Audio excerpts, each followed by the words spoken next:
Well, thank you guys so much for joining me for this session.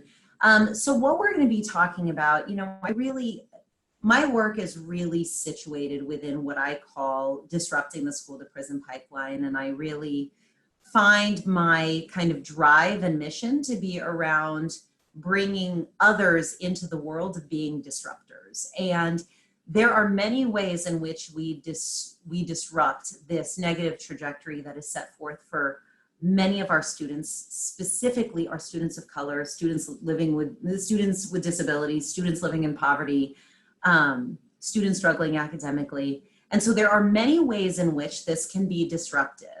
And I want to make that clear because everything from early intervention supports, prenatal care, family supports, wraparound services, alternatives to exclusion, anti-racist curriculum. These are all ways in which we disrupt that pipeline. And I really want to get schools and teams and educators to just be thinking from that mindset and from that angle. You know, we have so much research on the detrimental impacts of exclusion on student outcomes, and we'll be discussing that today. But my goal is for you to walk away remembering that you are a disruptor and thinking about how you do that within the work and the supports that you provide to children, families, and communities of learners. So before I start talking about this work, I just want to acknowledge the fact that this work is not just me. I have a very large team of people and district and school partners, as well as our federal funding agencies that have been critical to moving this work that I share with you today forward. And I'm grateful for all of them, because if I could have all of them co-present, I would. But I am here speaking on behalf of the work of a much larger team of mine that I'm incredibly grateful for. So when I start this work out and when I start talking about moving away from exclusion, I feel like I first have to describe exclusionary practices as a continuum, because I think a lot of times we get hung up on specifically out of school suspensions, expulsions, even in school suspensions. But I think it's important to recognize that exclusion lives on this huge continuum, from taking brief timeouts in the classroom to being sent out of class to going into a reflection room. Some of you might have seen kids being kicked off of Zoom calls for having, I don't know, a picture in their background, lots of different things. There are many ways in which kids are excluded from their learning environment. And it's important to highlight this because what we have and what the research shows us on the really detrimental impacts that we'll briefly discuss are about these more intense exclusions, forms of exclusion. However, high rates of these low-level ones result in falling behind academically, feeling disconnected from your peers, and all of those other hosts of negative outcomes. So it's important to think about that.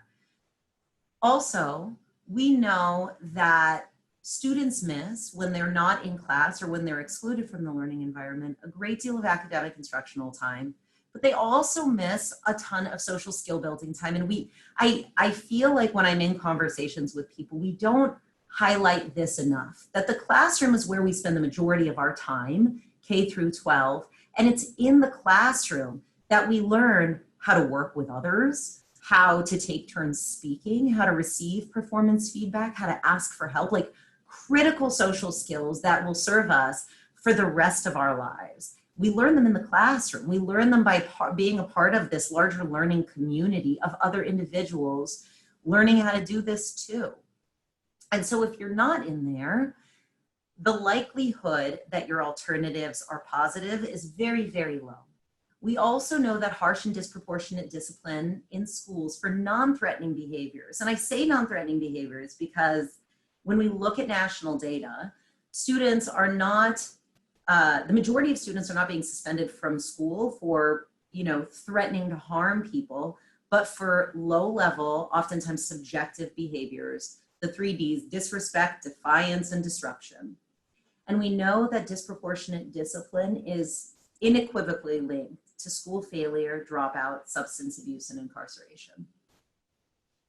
Now, I work mostly with middle and high schools in the research that I do. And a lot of times people wonder, and I think because out of school suspension, OSS, is used more with the higher grades, or at least so middle schools actually nationally have the highest rates of suspension, because as many of you know, by the time students get to high school, they have the ability to drop out, right?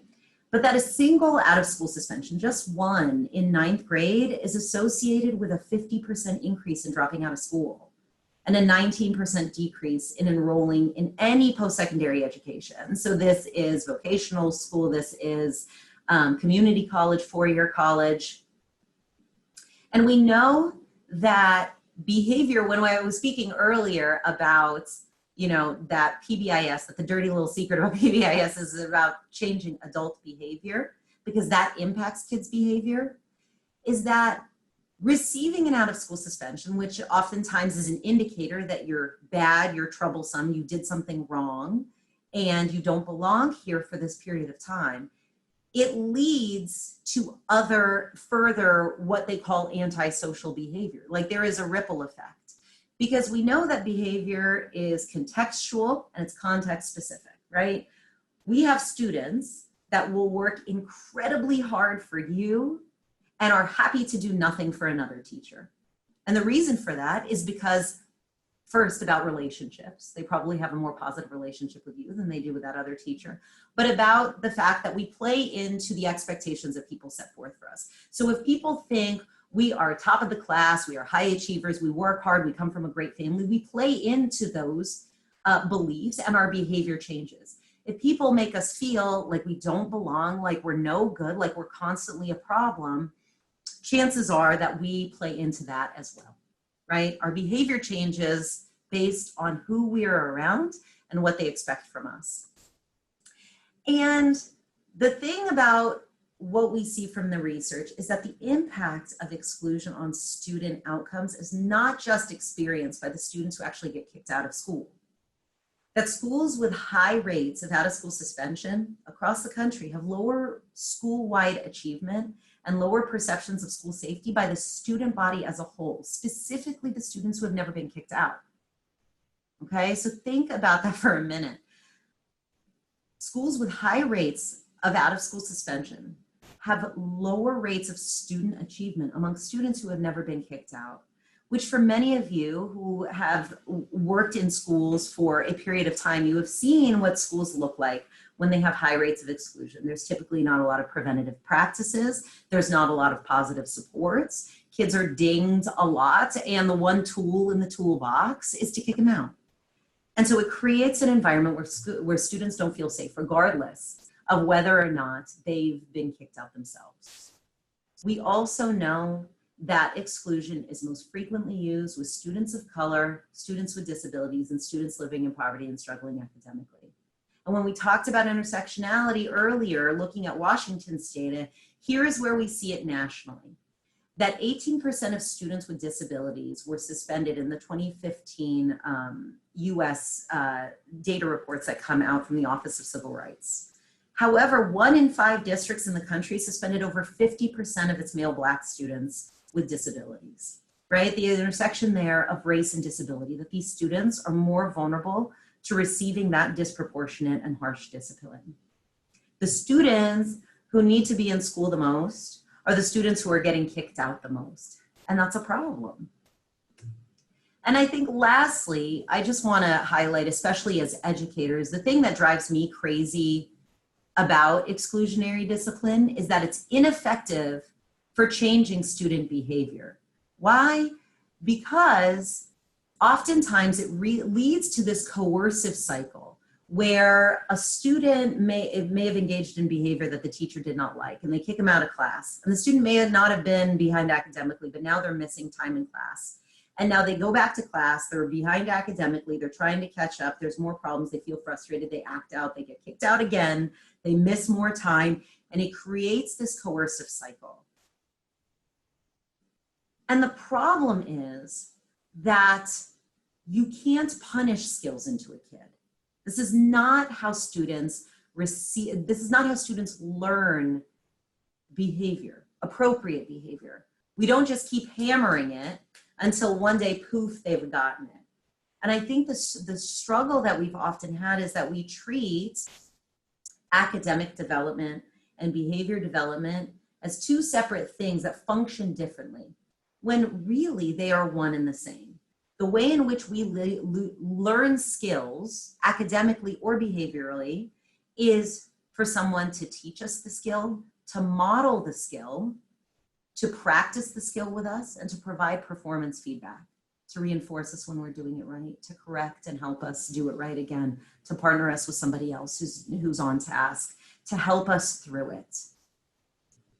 So the way in which we actually learn is by instruction on appropriate behavior, ongoing acknowledgement, and instructional responses when we see unwanted behavior that focuses on teaching and reconnecting. And that's a lot of what we're going to be focusing on today.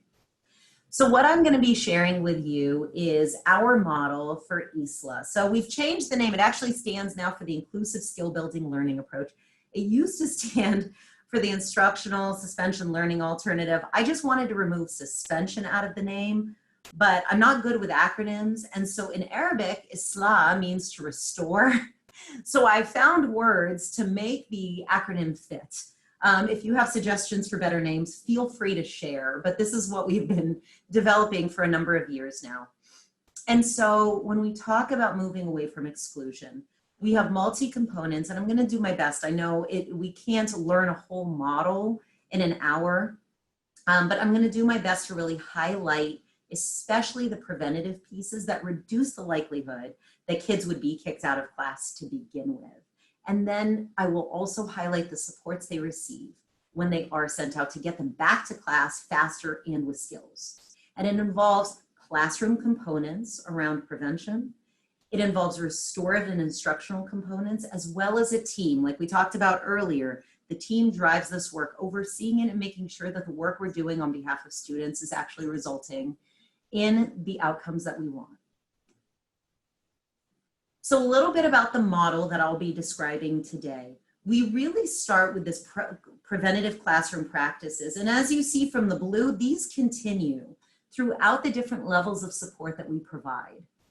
When we lay a good foundation of prevention, we then layer on in-class effective responses to behavior, right? Knowing the impact of kids being kicked out, my goal with the work that I do is to get people to see out of class time as a really big deal.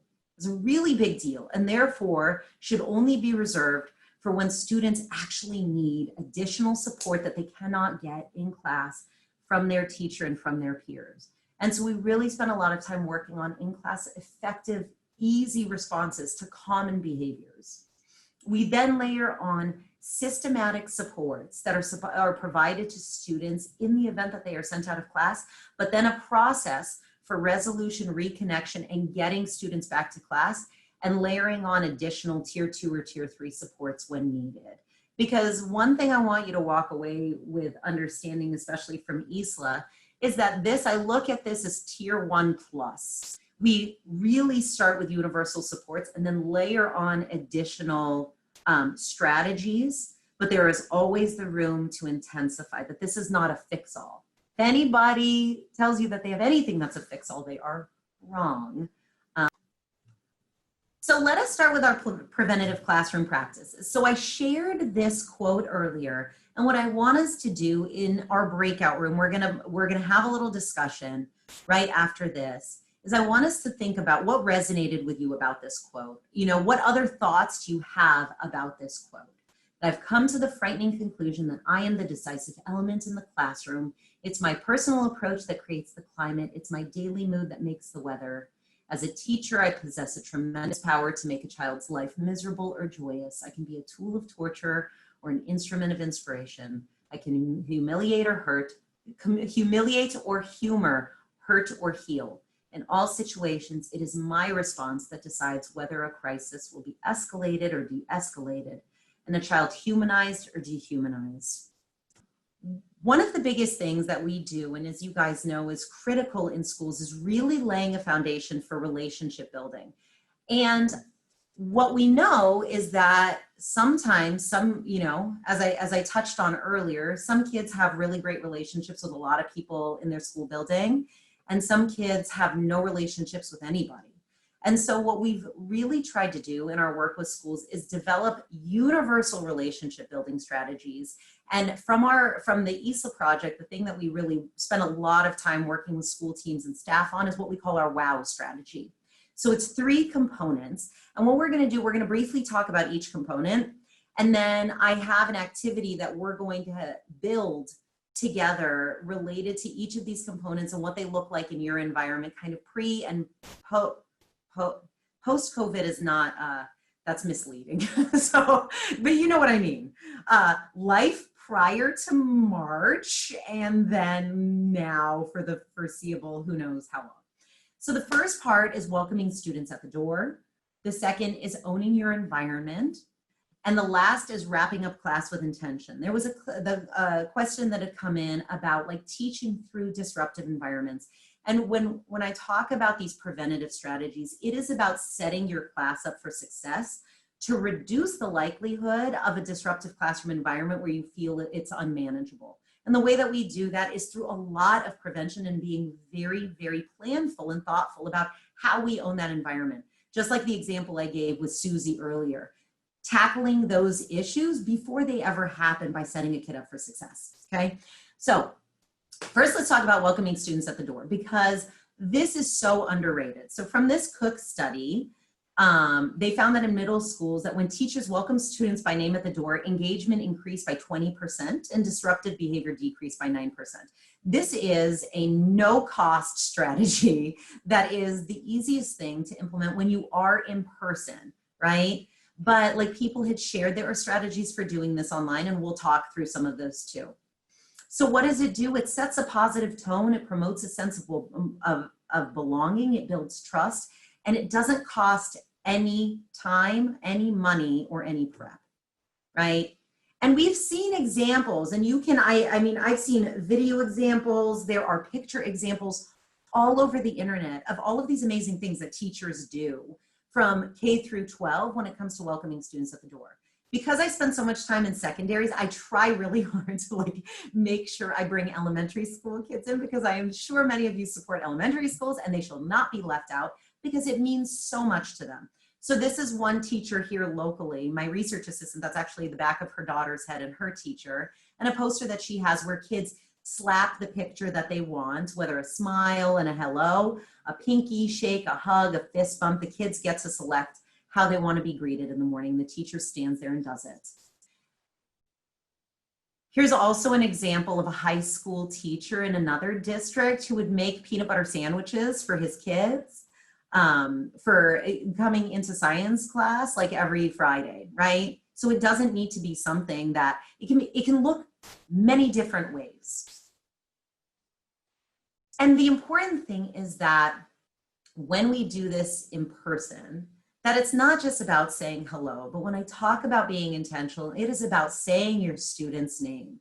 Because a lot of times, kids go through the day without people speaking to them or acknowledging who they actually are, which is really a painful thing to talk about. Saying their name, making eye contact, using some sort of friendly nonverbal greeting, giving a few words of encouragement, asking how their day is going.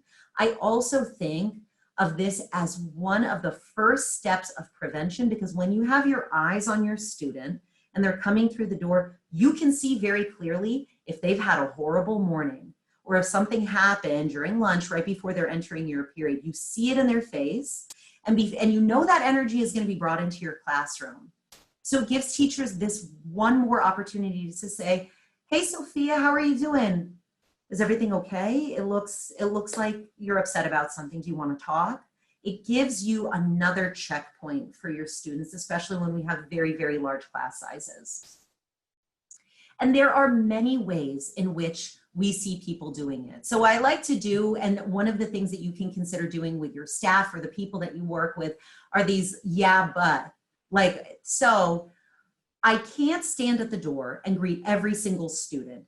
Yeah, but I can create a board in which students put a sticky note next to how they feel. Or I can do a whole class greeting. or I can make sandwiches, or I can assign students to go and check in at each table, or I can have an activity when they come in, right? Because there's always going to be somebody who says they can't do whatever it is that you suggest. Like that's 100% of the time. That doesn't change, right? There's always going to be somebody, but don't focus on them. There's always a yeah, but. So here's another example of where students indicated how they felt just by a sticky note. Now in distance learning, and this is something that we've been trying to incorporate into everything that we have, it's just some thoughts around these, but you guys are educators, you guys have worked with teachers, you are teachers, so you even know better what you do. Welcoming at the door in distance learning could look like this: greeting each student when they enter the video call by name, playing music, having students request a song that you play in the background the next class period when they come in, rotating a set of slides with important class announcements, celebrating students' work. I have a teacher that had printed out pictures of students' work that they had submitted through Seesaw and taped them behind her in the classroom to just say, like, I feel you here with me, and highlighted that their work. And this was a middle school, and it meant the world to those kids. You know, having a joke or a riddle that they answer in the chat box when they come in, going live and doing Q&A, having students unmute and share something. And just like Kent Smith had shared in the chat box, like giving students that unstructured time to shoot the breeze. Because we all know when we've joined Zoom meetings with our colleagues for the past several months, we all need a moment to kind of like debrief a little and check in, like, how is everybody doing? If I opened up my research team meeting and was like, all right, let's look at the agenda for today, and didn't check in with my crew, I know that they would all just like stop the meeting. You know, I mean, adults need it and kids need it too, okay?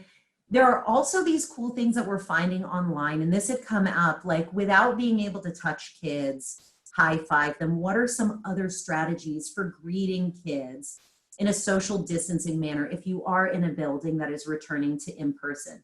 Doing air hugs, bowing to each other. I should show you from my culture, a big thing that's come up in my culture is that you put your hand over your heart and you kind of bow to your hand, because this is what you do when you hug people. And so a lot of times when I see my family or when I see people in my community, this is what we do from a distance. And it's a strategy that you can bring in to teach your kids, right? If you're going into the classroom. There's also these digital check-ins where students can even write in the chat box privately to you how they're feeling that day. It's a really great opportunity for us to create community in a way that we never have before. And it's going to be more important than ever before to include all student voices, because you have students who are much more savvy than others with online learning, for example, or have had, as we talked about earlier, a much more positive experience through these past several months than others. So being able to have a checklist of students participating, being able to encourage students beforehand, not just calling on them to unmute themselves, but letting them know, I'd love for you to share today, especially those students who have been quiet, who you know have been struggling, but being planful about incorporating their voices is going to be so important. So one thing, so what Beth had mentioned earlier about that document, that matrix that we're going to fill out and just start getting the juices flowing about what you did before and what you're thinking about doing moving forward, is where we're going to take this WOW strategy and we're going to take a few minutes to do this for yourself and fill out what welcoming kids at the door, what elements look like in person versus distance learning. So I did an example for you. As you'll see at the top, here's welcoming students at the door. Here are the next two that we're gonna get into. It says what I did pre-COVID. So stood in the hallway and greeted kids before first period. Welcomed each kid as they came in. And a style of someone else, this is, I was doing this with a research assistant of mine. I'm a big hugger, so like this is for many reasons, this has been a struggle over the past several months to recognize that the way that we show love is by not touching people, and the way that we show our community love is actually by keeping distance and protecting them, you know? But for people who prior to COVID may not have been big huggers and liked kind of casual verbal greetings or fist bumps, and what the preference and the style of your students.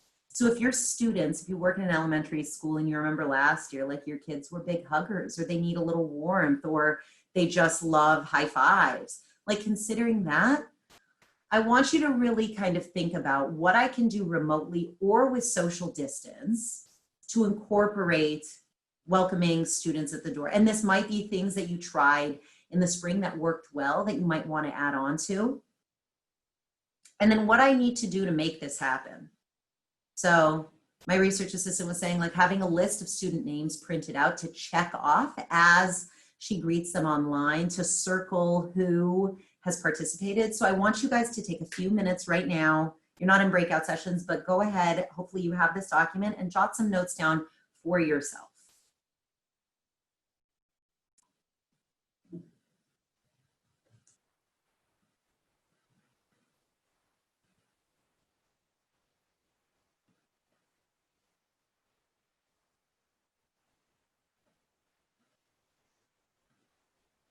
And if it's okay with everyone, why don't we bring it back and we'll continue to move forward. And this is, like I said, my goal is for you guys to at least have this document for yourself to think about in your school if you want to teach a universal strategy to your whole staff. We'll continue to build this throughout the presentation and know that this is yours for after. But in the interest of time, I'm going to keep moving forward because I put like 100 slides in here, you guys, and I know that I'm gonna run out of time, but we're gonna try and get through as much as possible. Okay, so the next part is owning your classroom, okay? So this is teaching, modeling, and acknowledging appropriate behaviors, and not just, it's about walking the walk, not just talking the talk, right?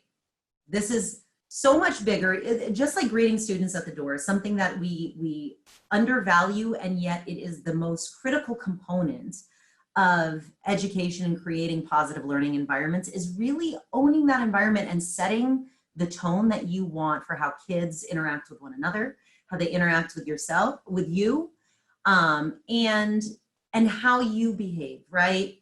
Because we can't expect students to be these beacons of respect and kindness if we're not modeling it ourselves. It is huge, right? We don't want to be hypocritical, and students sniff that out real quick. So what does it look like to own your classroom? What if we started focusing on what we can control and influence and own that? So I had this teacher share with us, I can't control, and she listed a few things like, you know, kids engaging in side chatter all the time. I can't always control that, but I can control my emotional response. I can talk to the students to try and figure out what's motivating the behavior. I can influence him to take responsibility and repair for a clean slate tomorrow, right? And so just like when I had said students had shared with us, 8th grade students, one of the biggest reasons for not wanting to come back to class is being embarrassed and called out in front of others. We can control being able to go and calmly ask a student to calm down the side chatter, to focus on the assignment, to share with you what they need, right? And I think about this as like being like a duck, right? We are trying our best to be calm on the surface, even though we might be paddling like hell underneath the water, because that's typically what the experience is in class. And when I talked about the way in which we teach academics and behavior, I think it's important to know that when students struggle academically, what you do as educators typically is you reteach the skill, you reinforce and you build on attempts, you break it down into steps, you explain it another way, you demonstrate it, you provide examples, you refer students for additional academic support. Like, we do all of these strategies when a student says 2 + 2 = 7. We try a lot of different things. But when students are struggling academically, some are able to ask for help or try it another way or use resources or ask a peer, right? Some have the skills to do that. Other students may act out in order to get out of doing that task because it's hard and because truthfully, we would rather look bad than stupid. And they may not know how to ask for, that says her, that's supposed to be help. It's always fun when you catch typos in your own PowerPoint slides, right? But they may not know how to ask for help or try it another way or use a resource. Some kids have the skills to do that and others are learning those skills and need to be taught. And so their struggle with academically may manifest in unwanted behaviors that we see in the classrooms. So when we are faced with students struggling with behavior, it's really important for us to use those exact same strategies, because students give us ample opportunities to teach them expected behaviors and routines. And what I often get, because I work in secondary, is like, well, they're in middle school. Shouldn't they know that by now they should sit in their seat? They should raise their hand. They've had how many years to practice? And people should all over themselves when it comes to this stuff. But really, if they're not doing it, clearly they either haven't been taught it or it hasn't been modeled to them. And sitting around shoulding is not actually going to result in what we want to see, which is students engaging in a way that's productive and healthy. And one of the best ways for us to do this with our staff and to do this within our classroom is to break down what are the routines that I want kids to understand, and what are the rules, whether it's using cell phones or entering the class late or turning in assignments. What is it that I want them to know, and how am I going to teach it to them? And sometimes we do this in breakout sessions with our whole staff, where we group them together and we look at referral data, and we look at the highest rates of low-level referrals, right? Whether it's like using cell phones, that's a big thing in high schools. And we talk about, okay, what is it that I want to see and how am I going to teach it? And with online learning, a big thing is about setting them up for success. So one thing that we've seen that some educators have struggled with in contexts across the nation, because spring was throwing it together for a lot of people and trying to figure it out, was the fact that we spend a lot of time now teaching those expectations in class, but what are our expectations for online learning? And how do we teach that, as opposed to just like kicking kids out when they're misbehaving? Setting them up for success by muting everyone, by having students turn their videos on, by limiting their ability to type in the chat box to their peers, right? You can disable that by disabling the ability to put a picture in the background, right? To reduce the likelihood of a kid throwing up a weird or inappropriate picture, but also modeling that yourself, as well as being on time, you know, teaching them how to use the different functions. We have to think about these things. We have our way of doing it in the class. We have to be able to think about what it looks like for distance learning, because everybody is in a district that's doing things differently. For example, I'm in a school district that our children are not going to be going back to any type of hybrid model until possibly January. They announced that we are going to be in an online learning format until December. So really being able to consider these things if you find yourself in a district like that.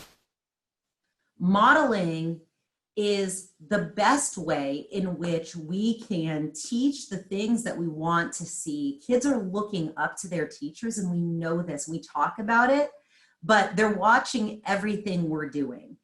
And there is science and research behind identifying, teaching what it is that you want to see, pointing out when students are doing it right, and acknowledging it. Research indicates that you can improve behavior by about 80% just by pointing out what someone is doing correctly. When people talk about behavior-specific praise, it's not just about saying, good job, Luke, but about telling Luke, great job using the chat box to reflect on what we saw in the text today. Excellent job in the breakout sessions, so-and-so and so-and-so, being on task and completing that assignment. It makes a huge difference when we acknowledge and we point out the things students are doing right, because we recognize too that it may not be easy for us, especially in online learning. We're not going to have tickets. We're not going to have, you know, tiger bucks. We're not going to be able to give a lot of the acknowledgements that we may give in class, but we can connect how we acknowledge kids to our school-wide expectations. We can focus on our 5-to-1, we can make it easy, and we can actually praise people for what they are doing and share that with everyone and create those positive classroom environments. Here are some additional ideas, and I'm going through these rather fast, but you have the slides to go back and pull some ideas either to use in your class or to share with your colleagues or any of the schools that you're supporting, are additional relationship building ideas. So being able to embed show and tell into some of the work that you do, even in Zoom classrooms. Posting student pictures and work means so much to our kids, even in those older grades. Doing student letters and questionnaires, you know, writing a letter or an email to each kid, telling them how you're feeling, sharing about what you've been doing, asking them to share back, creating kind of pen pal style emails with your students, doing virtual field trips, like all of these other strategies to get kids to feel supported and engaged. And so right now we're going to go back to that matrix and spend a few minutes looking at the box on establishing and teaching classroom routines, and really think about what this looks like and what it might have looked like in the spring for your online classrooms. So go ahead and take a few minutes, and then we'll move forward. There was some conversation and mention that some of the pieces within the Zoom etiquette sheets, such as sitting still, not eating, finding a quiet place, really may not be an option for all of our students. Could you speak to that a little bit? Yes, absolutely. That may not be an option. And truthfully, like if that's the moment in which a kid got something to eat, they need to eat. And I think that when you look at these images, and we just pulled this, you know, it's when you're searching the internet for all of these options, you're going to scan through them and you're going to see things that you disagree with. I should go through and like put X's through the boxes of the ones that I disagree with, but you're going to pick and choose, and you're going to reflect on, like, for my kids, is this appropriate? You know, because what I don't want to see is people going into the school year stipulating on the wrong things. Like perseverate. I don't know if any of you had seen the article about the school district in Springfield, Illinois, that had announced that students are not allowed to wear pajama pants for Zoom distance learning classrooms. And I read something like that and I'm like, really? Like this is what we're digging our heels in on? No, like kids are like, I want to see that districts are putting a lot of attention into like the mental health needs of their kids coming back. Who cares? Like it literally impacts nobody if somebody is wearing pajama pants from the waist down. Like it actually harms nobody. It doesn't do anything. And so when you look at those suggestions, if you look at something, you're like, that just is going to create an issue that's a non-issue, don't do it. You guys are experts in supporting kids. You're experts in creating environments that make them feel welcome. I trust you to use your judgment and critically analyze some of those suggestions and be like, does this work for our kids? And if the answer is no, stick with that. Rhonda, can I ask another question? Because I think there's some connection there. Somebody asked about some research, actually. When they're looking at setting expectations, and should that be school community versus teacher to teacher? So it sounds like every teacher having a different set of expectations, or that being something that the larger school community does. Could you speak to that, please? Yes. School-wide expectations, or, you know, a pretty traditional PBIS form, which is creating like your school-wide matrix and your expectations for what, you know, being safe, respectful, and responsible looks like in the classroom, in the hallway, in the bathrooms.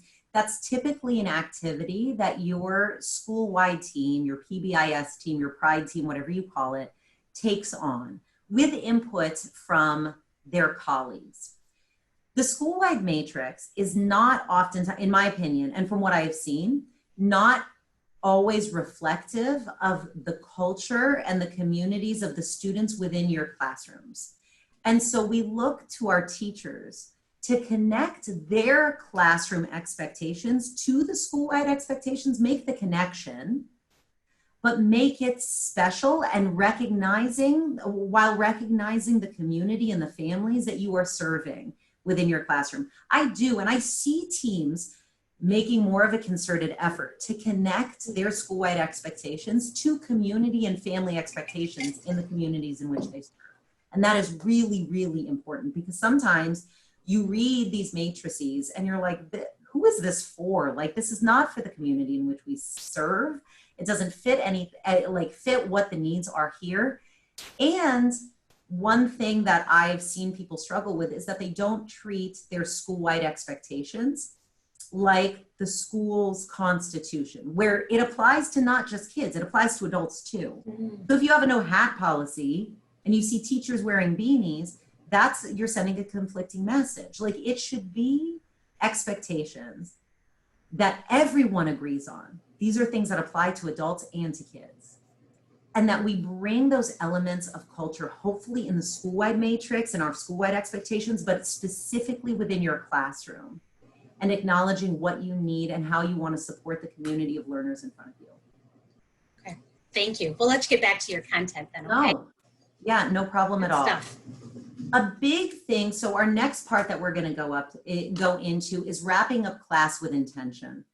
And this is something that, it's a little funny thing. Well, so wrapping up class with intention is about, again, setting your kids up for success in something that we already know creates a lot of trouble, which is transitions. Whether they're transitioning from your class to the next period, or they're transitioning from snack to or recess to back to class, or from content area to content area. You're going from English language arts into math. Transitions are a struggle. And so being able to wrap up your class or that content area in a way that reduces kind of the mayhem that comes with transitions is really important. And it's about ending that class or that transition period with a routine that is a proactive approach. So being able to create community. So a lot of times, one thing that I love seeing is that those community circles happen at the end of class, where kids gather around in a circle and they do a quick aha, apology, or acknowledgement. And everyone has that moment to build community, build relationship, acknowledge something that they learned in class, something that was distracting. If something happened, they can apologize in that moment, but it really gets people on board together. It also allows a space for equity of voice to be able to have a routine in which you bring everyone back together before moving on to the next thing. It's like closing up a chapter before opening the next one. For some, it might look like exit tickets. Here are some exit ticket examples. What's stuck with you this week? What's a question? What is the question to this answer, right? There are strategies that I put in for doing this in person. Exit tickets, closing circles, end of class acknowledgements. There are also ways of wrapping up class with intention through distance learning, doing a poll, doing on Google Forms, exit tickets that way, doing closing circle, doing meditation or yoga, like doing a little meditation for the last 3 minutes with your students, where they turn off their camera and they can take deep breaths together. And so I'm going to keep moving through, but I want you to think about, and I'm going to highlight this for a moment so you guys can read the example that I put under wrapping up class with intention of how you might do this in your distance or remote learning, okay? So being able to have this as a way to reflect back on how do I actually create this environment?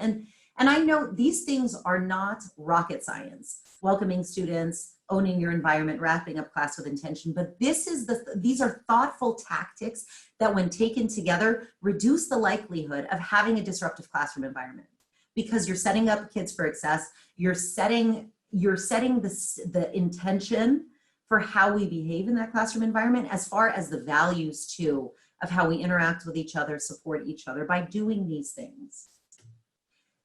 The next part that we want to highlight is what it looks like to establish effective responses to unwanted behavior.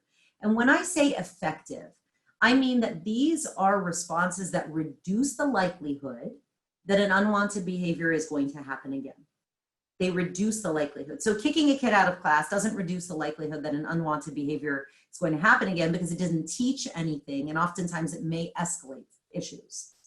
So when we look at effective responses, when we break it down into its critical features, these are responses from an adult to a student, but you're also modeling for other kids how to engage with somebody who's doing something that you don't like. It's calm, it's respectful, the discreet element is key, from especially what students have said, not being called out, but being told like, hey, the way in which you're acting right now is making it really difficult for me to teach. Okay, considering the why the kid is doing it. Is it a can't do or I don't want to do? Like, what exactly is happening? Are they talking out because they need help from somebody? They're bored with the activity. They don't know how to do it. They're trying to get kicked out, like all of those things, and focusing on skill building. So if it's something that they need help with, being like, if you can just focus while I get through the instructions with everybody, I'll come over and I can walk you through some of the pieces. And that we don't want to escalate things, that the response matches the level of severity. So when we look at effective responses in class, it looks like reteaching appropriate behaviors, requesting a change in behavior, inviting students to self-correct, modifying assignments, changing their proximity, partnering kids up with another kid who's on task and doing it right, helping students guide other students, having a mini conference with a student. You're looking at this list and you're thinking, this just looks like really good classroom management. That's what it is. When you walk into classrooms where teachers have things rocking and rolling, they do these things constantly, in addition to acknowledging appropriate behavior the minute they see it, so that they can get more of what they want to see, right? It's not kicking kids out every single time that they do something wrong, but really engaging with them in these, responding in ways that are effective. And in distance learning, it is the same kind of thing that we talked about, really being able to set them up for success and not waiting for students to fail before we interact with them, right? Or before we respond, sorry, not interact with them.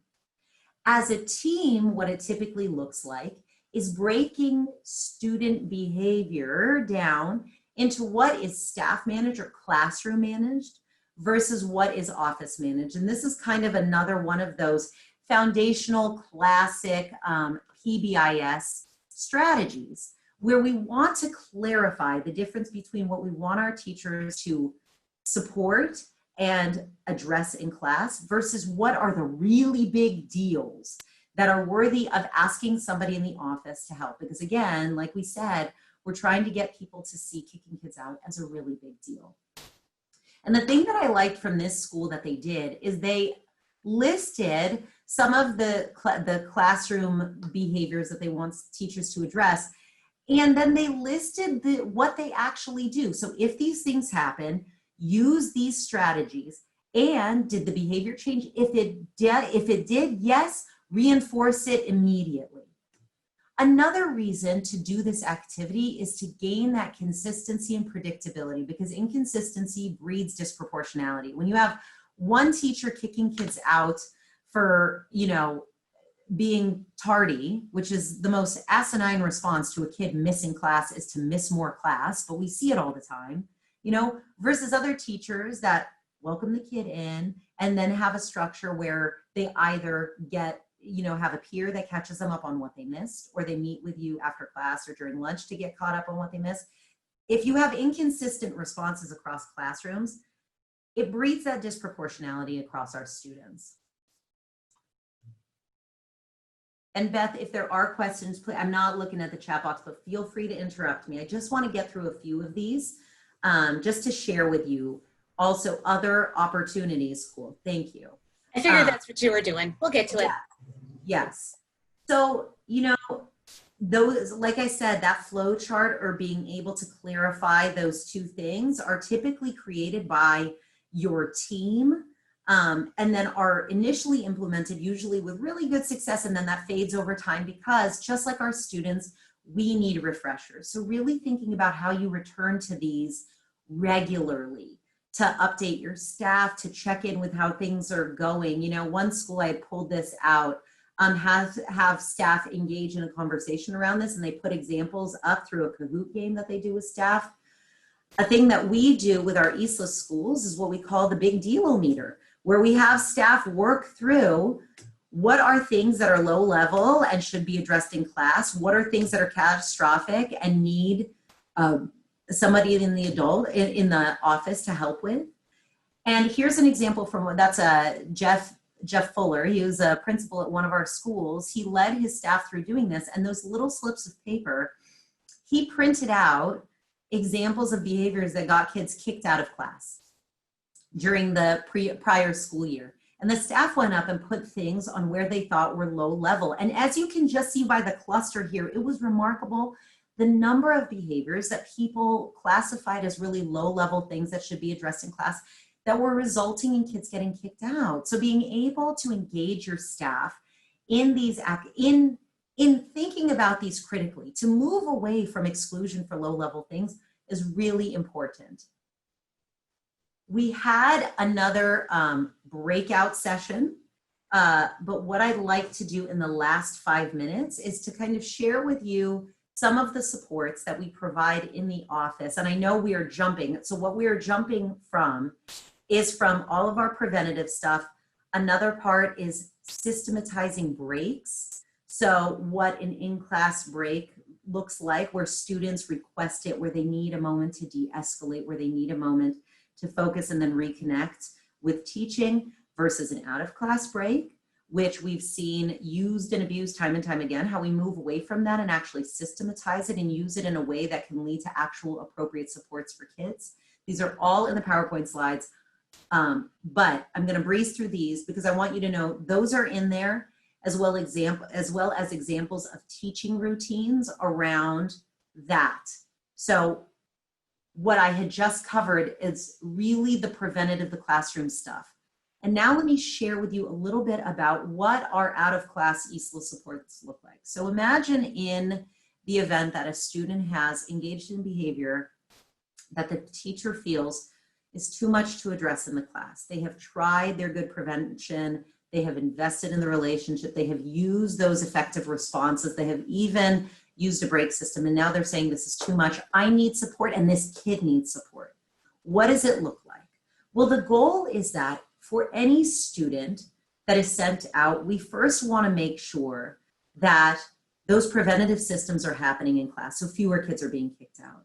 That we reduce the amount of time that they are missing instruction by providing them behavior supports, skills coaching on appropriate behaviors, and helping them develop the tools to make amends with their teachers and move on.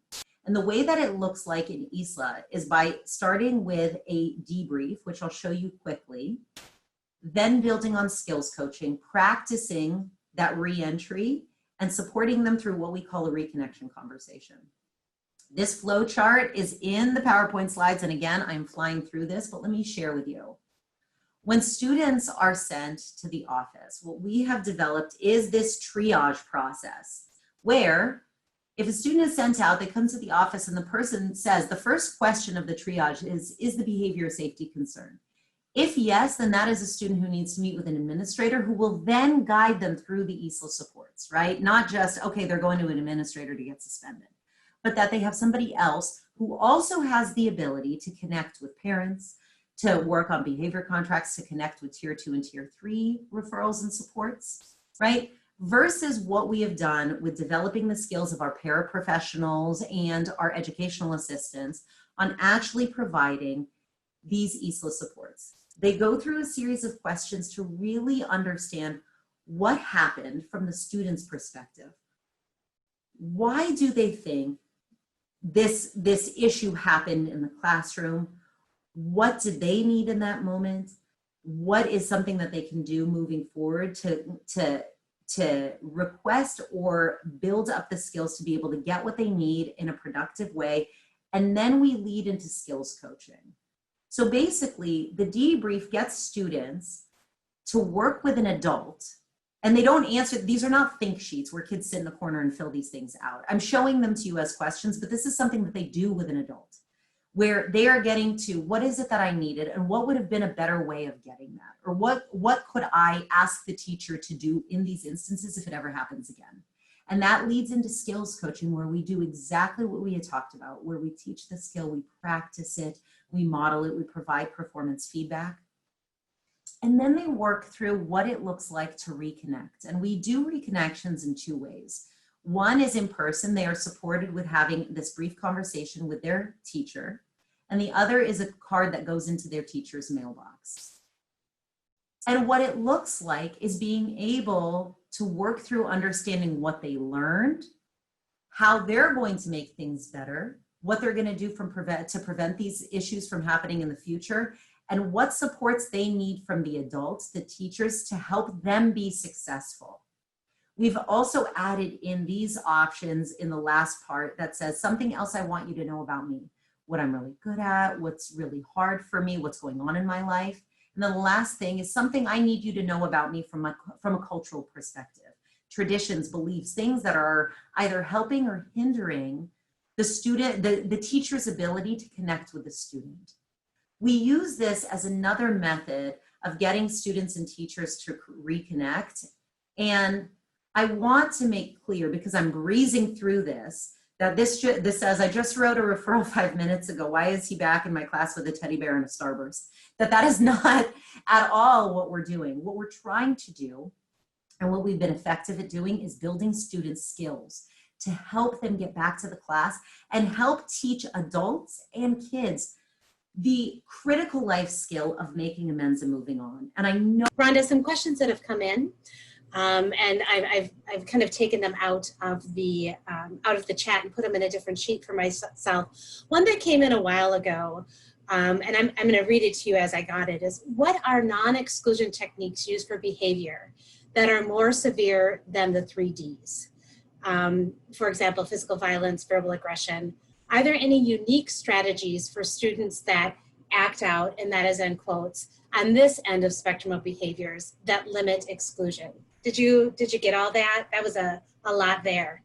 Okay, so you, if I'm hearing it correctly, it's these are more severe behaviors, right? Yes. Severe behaviors, but instead of kicking them out of class or kicking them out of school, suspending them, what else can we do? What else could we do? And I think part of what I really got from you was like, okay, let's take it all the way back to the beginning. Yes. And be preventative and proactive. And then I think what our individual is saying here, and even when I do that, it can sometimes still happen. What else could I? Yes, exactly. Because those things are going to happen, and students, just like adults, are going to have those moments where they explode, and these things happen in schools. And what's important is that we are first making sure that people feel safe. So instead of suspending kids, I think that the issue with suspending kids who fight is that oftentimes what happens is the kids who fought then get sent to their homes. They are not in a space where they're taught and they work through the issue with the person that they fought with, for example. We don't oftentimes bring them together to make amends, to really acknowledge how things went bad, to support them through that process. And that's the problem. And so what I'm saying is not to keep kids. If a kid starts a fight in a classroom, certainly we're not going to keep a student in a classroom in that moment. But it is really, really important that non-exclusionary in those instances mean that we are not sending kids home, but we are providing the supports that they need at school. So it means that we are doing some mentorship. We are bringing in a safety contract. We might have a meeting with the caregivers as well as the students. We can have the students, I've seen through restorative supports, people have 2 students who had fought, they have a conference together, and then they have a project where they have to work on something together. So they have to rely on each other to build these skills and make amends. Like, they actually have to collaborate and find common ground. Those are the kinds of things that reduce the likelihood that kids are going to come back and fight again, because what we a lot of times see is kids who get suspended for fighting, they come back and things have not been resolved and they fight again. And then they get kicked out again. Like, there's no resolution. And so what I say is focus on what the resolution is, and how as schools and bringing their families in, we can support that resolution. Great, thank you. Okay, somebody had a question. It is going back to the behavior matrix. So I'm going to read this specific question for you, but I'll let you take a drink as I do this as well. I'll give a shameless plug for, don't forget to fill out our conference event, the survey evaluation. I put it in the chat. So see, Rhonda, I was able to do a couple things. Great. So there's some question about that behavior matrix, which you spoke about. And again, I'm going to give you the question as it came to me in the chat. It says, does promoting full staff buy-in in using an established behavior matrix to fidelity promote equity and help remove inherent bias? So the individual is looking at how that bias that we know we come with is using an established behavior matrix. Does it help with that? If it doesn't, what else can we do? Yeah. And there was a please and thank you on that, which I liked that. So thoughts on that one, Rhonda? I think that behavior matrix, they can help or hinder your ability to be equitable across your students and to really see them, because gosh, where do I begin in they're loaded questions, aren't they? No, this is really helpful, because here's the thing about staff buy-in and consensus. I want us to acknowledge the fact that adults are on the triangle just like children are, okay? Mm-hmm. And so we have staff that no matter what you share with them, if it's for the best interest of kids, they will do it. They'll buy in. They are champions. They're down for whatever, right? And they'll say yes, and they'll be like, yeah, I'm with you on that. Then you have your tier 2. You have some staff that will be more critical and may want to see other people implement safe strategies and then be like, okay, I'll give it a try. And then you're going to have your tip of the triangle. You're always going to have colleagues who, regardless of what you say, they're going to say no, okay? And we cannot waste our time on the tip of the triangle. What we want to make sure is that our matrices are not inherently racist and do not have inequitable things built into them. One of the biggest issues that we come across is hoodies, okay? And so when hoodies, and we know that wearing a hoodie has been the justification for children of color being harmed and being killed and being kicked out of class, and for many different reasons. And a lot of times when you ask students, why do you have your hoodie on? You get answers that make a lot of sense. I'm cold, or I'm tired, and I don't want to see people's faces. I don't want people to see my face, or I've got acne, or ... If we have a matrix that just says no hoodies, right? As opposed to a matrix that says, we want to see your faces as best as possible, or leave your hats in your locker, for example. If we just have something that says no hoodies, it is just this black and white reason to kick kids out, and that is not what we want to do, right? But it really takes a critical eye for staff to be able to say, well, what are the things that kids got kicked out for last year? Okay, let's disaggregate it by race. Did we have most of our students of color get kicked out for this thing that our white students didn't get kicked out from? Okay, is that built into our matrix? Because if so, we need to remove it. It is, and that's the point of having a team. It is about having this uninterrupted time regularly as a team to critically evaluate these things, and then to go to staff meetings and get feedback from your colleagues. A little bit about maybe some strategies or guidance that you are familiar of for how to partner with caregivers, with families, when we're creating this virtual experience. Can you talk a bit about that? Totally. I think that we are looking to educators and people on this call. I would hope, please put it in the chat box what you have done also, because I have seen educators get creative in so many different ways, inviting parents on for the beginning part of the class. So if they're going to have a class Zoom at 10 a.m., inviting parents on during that time to do a check-in with them, either before or after. As you know, that excludes a lot of parents who are not going to be there physically, or have to work, or are out of the house, or are watching other kids. So then being able to then, just like they have the checklist for their students, say, okay, these parents were able to come. Okay, the next group of parents I'm going to send emails to do a check-in. Okay, these ones responded. Okay, these ones I'm going to do a phone call to.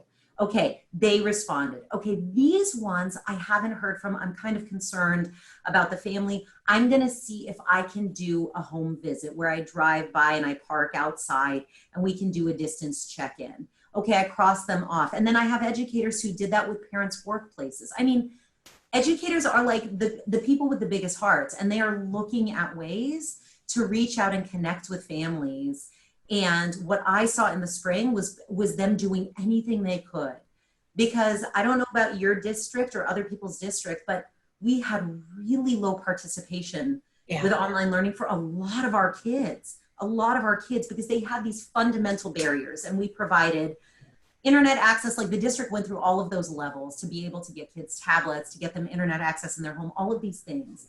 And it is narrowing out those barriers, but not just saying, you know, I allow parents to join the Zoom class and none of them, no. For those that do, fantastic. For the others that don't, what are other ways in which we reach out? We have to be accessible to them in every capacity, whether it's setting up a time later in the day. I mean, that's the thing about educating virtually. We're not locked into being on Zoom from 8:30 to 3. And so being creative with when and how we can connect with families is going to be so, so, so important, more than ever. Well, Rhonda, what I hear you saying is, if I go back to, you know, that time and place when we were able to all be physically present in a building, we knew as educators or people that worked in education that one size fits all strategy didn't work at that time. No. That, you know, we couldn't just count on the text message that went to everybody, or the email. That we really did have to go ahead and look at multiple different strategies. And I think you've reminded us over and over again, whether it's with families, caregivers, or students, or coworkers, that it isn't always only one. And then we've got to look for that from that positive opportunity piece. Yeah. That's what I'm hearing as you said. And being okay with being a lot less formal than we were before. It is okay to text parents. I mean, ask them, is it okay that I text you? Is that easier for you? But like, at this point, everything, formality is out the window, and like, we just need to connect and check in with other human beings by all means necessary, and being okay to, and letting people know that even doing a home visit or a drive-by is not evaluative.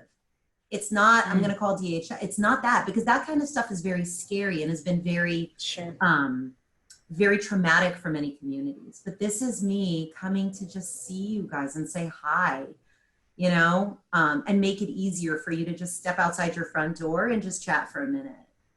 Okay, good. Well, and thank you everybody that participated today.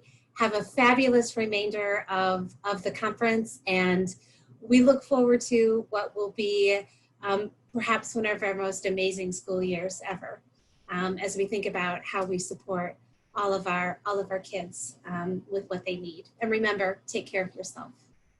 Thank you, everyone. So much. Bye Bye now. Thank you.